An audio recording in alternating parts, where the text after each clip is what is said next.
Jared here, welcoming you to another Fanboys Forever review, and today we have something really cool. It is the Batman Missions Mr. Freeze action figure. Now, for those of you who are following the Batman Missions line, it is more of the basic, kind of almost kid-friendly line, I guess you could say.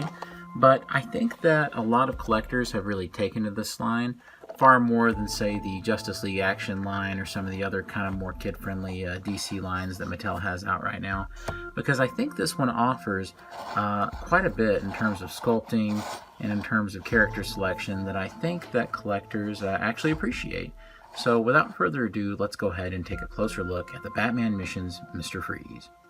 First off, let's just have a good look at the in-package design. You can see that for this particular series, nothing too fancy is going on here, and it's certainly not as involved as, say, the Power Attack line was back in the day when Mattel did the original artwork on the top of the packaging and all of that. But instead, you have something that's probably a lot more striking in terms of something that will get your attention on the shelf, so that's pretty cool.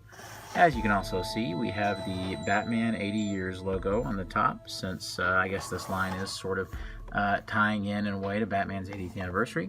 We have almost a film cell look at the top with a little bit of a bat logo and even scallops down there in the bubble to make the bat symbol, which is pretty cool.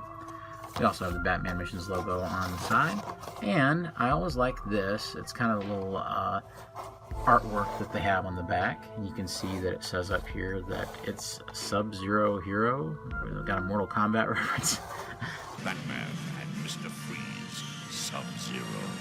Anyway, though, you can see that it also displays the only other figure in this brand new wave, which is the kind of anti-Mr. Freeze, or maybe anti-Freeze Batman, perhaps. Anyway, though, it has the other Batman figure in the line right here with his weird kind of snow camo. Didn't pick that one up, but do have Mr. Freeze, so always enjoy this neat artwork. And on the bottom, we have all this and a UPC for those who need it. So what do you say we go ahead and open this guy up? As most of you know, if you're buying into this line, then you're not too worried about keeping that packaging too pristine, so we're just gonna toss that over to the side and free him from his prison, his block of plastic ice, if you will. Alright guys, here we have Victor Freeze all geared up and out of the package. There's just a few things you have to do once you get him out of the package. For one thing, you have to put his little dome on right here. It's totally removable. You do have to line up the little tabs that's on the dome with the front in this little part right here. But once you do that, it snaps into place, although it's a little more challenging to line it up and get it just right than you would think it is. But once it's in there, it's in there. It's pretty sturdy, so I'm not really worried about it just coming out all willy-nilly. Also, you need to plug in his kind of backpack that has his cryogenic freeze liquid in it. So I'll just put that on there, and it's also really sturdy, and it's pretty much just hollow. As you can see, there's not really anything going on inside of it. Also, he includes his freeze gun, which, as you can already see, he's having a kind of a hard time holding. But kind of holds loosely and too much, and it kind of wobbles out and gets a little sideways, but hopefully it'll hold for the review. First off, we'll talk about the sculpting a little bit, and I think there's a few different influences going on here. He sort of reminds me of the Arkham games Mr. Freeze, particularly that really great boss fight in Arkham City, where I think that there's definitely some influence there. I know the suit isn't quite as big, but I do think that that's the primary influence for this particular look. It's certainly not like some of the new 52 kind of looks for Freeze, where he's got kind of the short sleeves and everything. It's much more traditional.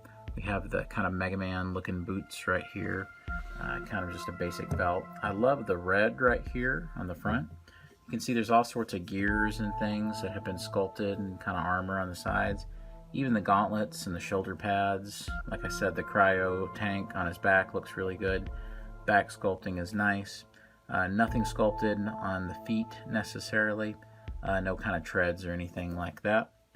And then, as for the only other part of sculpting, we have the head sculpt, and we'll get a better look at it by removing the bubble.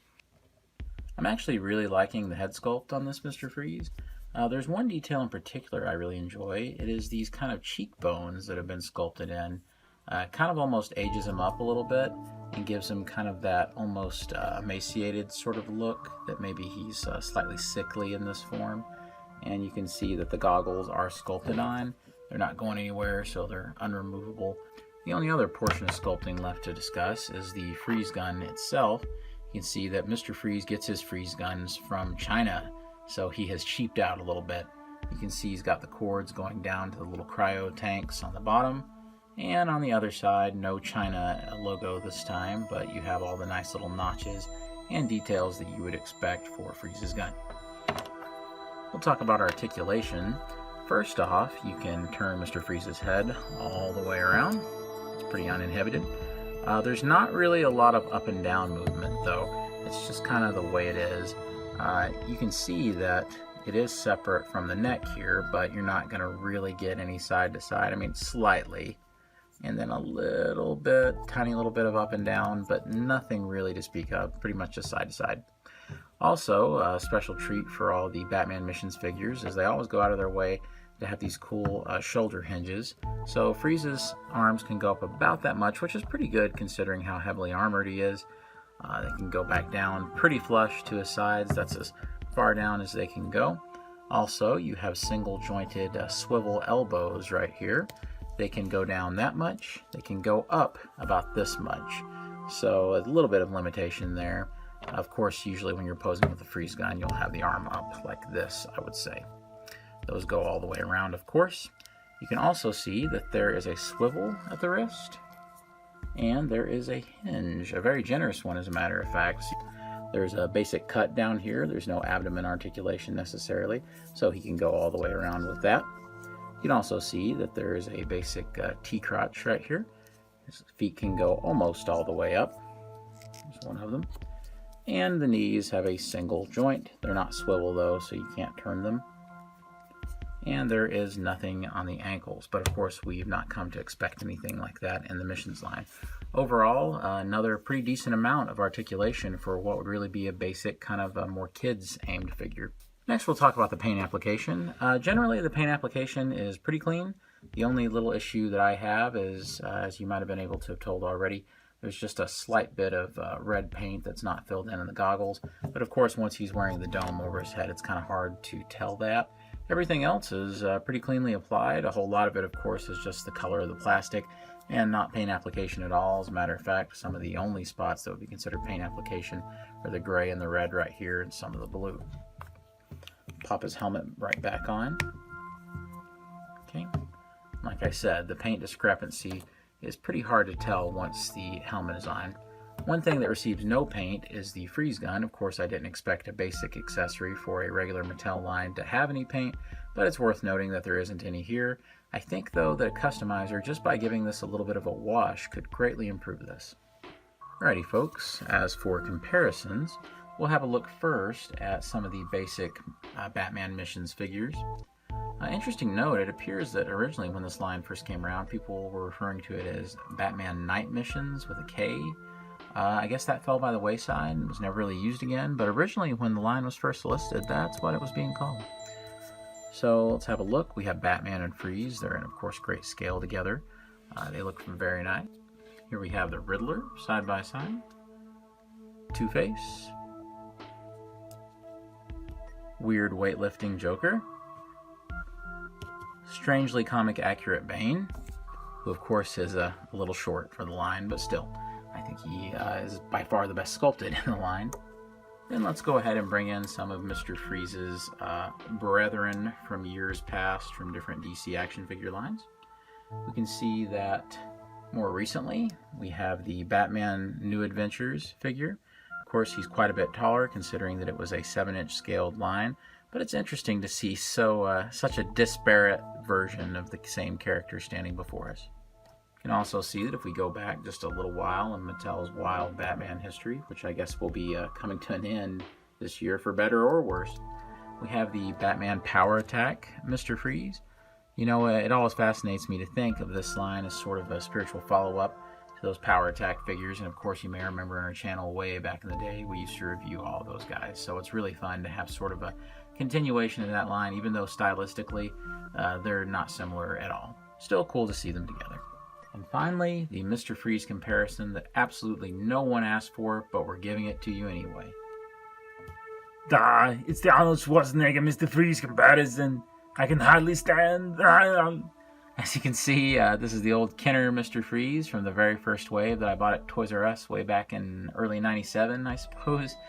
It's kind of funny to see how small these guys are. I guess his legs are bowed completely out, but still much smaller than I seem to remember it. Interestingly, this Mr. Freeze figure bears almost no resemblance whatsoever to Schwarzenegger and was based on concept artwork. And one little fun comparison I thought I'd do is the old Arctic Batman from the Power Attack line. I have not gotten the new one from Batman Missions that goes with this Mr. Freeze yet, but I still like this design quite a bit better. And of course, if you so desire and you want to have Michael Keaton fight this version of Mr. Freeze, maybe he's the Keaton-verse, Tim Burton-verse Mr. Freeze, you're going to have a hard time with that, seeing as how the fairly short Michael Keaton looks like a giant compared to this Mr. Freeze. And for the Mezco fans out there, we have the brand new Onyx Edition Sovereign Knight Batman. He is a little bit too tall to go with a Mr. Freeze, but still not too bad if you fudge it a little bit. And finally, just because I have him around, we have the brand new Hasbro Power Rangers Lightning Collection White Ranger. Funny enough, the reason I put these guys together is because they are in practically perfect scale together. So yes, my friends, if you want to incorporate the brand new Power Rangers from Hasbro, they are exactly the same size as the Batman Missions figures, as evidenced by Two-Face. Don't know why you would, but it's worth pointing out. Overall, friends, I had a blast giving you this exclusive first look at the Batman Missions Mr. Freeze. I think it's a really cool figure, and if this line is coming to an end soon, which I guess they all are, considering 2019 is the last year for Mattel DC product, then I'm glad to see Mattel going out on some strength. It's a shame to see it end, but I hope that maybe in the future we'll have another line as cool and imaginative as the Batman Missions line. I will surely miss this one, and it's been a cool ride regardless if this is the last villain that we receive. Till next time, guys, take care, God bless, please like and subscribe.